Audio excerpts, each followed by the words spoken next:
Well, Kelsey took the stand. Yes.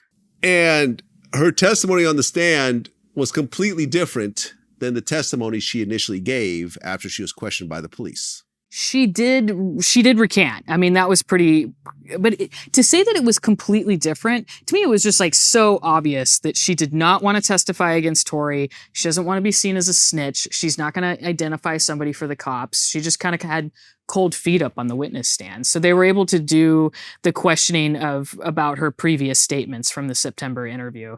Mm-hmm. And why did you clearly identify him as the shooter then and not now? But she was just really reticent. And it was just kind of, I remember, painful to watch between her and Kathy Ta, because Kathy Ta is trying to go over the September interview, but she can only do it kind of piece by piece. It really emphasized the need for prosecutors to know their case like left and right, because you would think that they would have it in their mind somewhat that Kelsey could do that on the stand, that she's not just going to get up there and say what she said in the September interview, but they have to be prepared and really know that September interview to be able to start questioning her. Because it's not like in the middle of it, they can be like, okay, judge, can we have a timeout so we can go? They just have to be able to start questioning her about it right then. So, for even like a veteran prosecutor doing that, it would be a hard process, but it was tough going. I don't think it was hard enough or bad enough that the jury would look at it and just be like, oh, Kelsey was lying in the September interview and she's telling the truth now.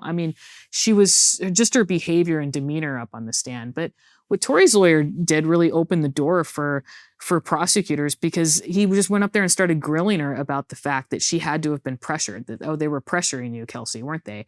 And the prosecutors brought up the point that this has now opened the door for the entire September interview to be played because they weren't pressuring him, and the judge agreed. So the next day after Kelsey testified, we all sat down and heard her entire September interview uninterrupted. And that was pretty bad for Tory. Okay, what did she say in the September interview, which was different than what she tried to say on the stand? Well, she's just so clearly talking about the shooting. She clearly identifies Tory as the shooter, says he's shooting over the door. She doesn't know how he got from, the front, but he was very smooth.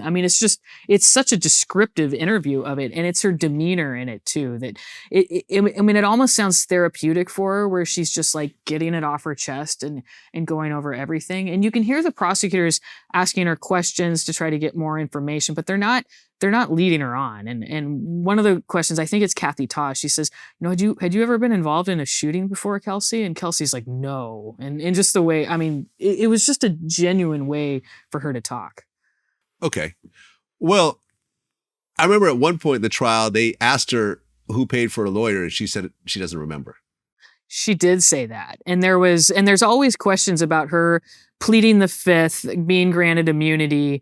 Mm-hmm. What were the issues that led to her pleading the fifth? I think from a criminal defense standpoint, what she was involved in with the bribery allegations from Tory, her bad relationship with Meghann, I think it was pretty standard that a defense attorney would want her to plead the fifth on that. And it mostly has to do with the bribery stuff. But I think there definitely was kind of a thought in the courtroom after she got up and wouldn't identify him as the shooter. It's like, okay, so was she bribed then? But I also think it was kind of in my mind, I was thinking it was kind of a leap just to assume that, because I'm like, these kind of witness recants actually happen all the time. Like maybe not in like the white collar federal cases that I cover, but in like a domestic violence case or a case prosecuted by the gang unit in Los Angeles County, like they get that a lot, where witnesses will say one thing and then you call them up on the stand and they're not saying what you thought they would. So it seemed pretty standard with that.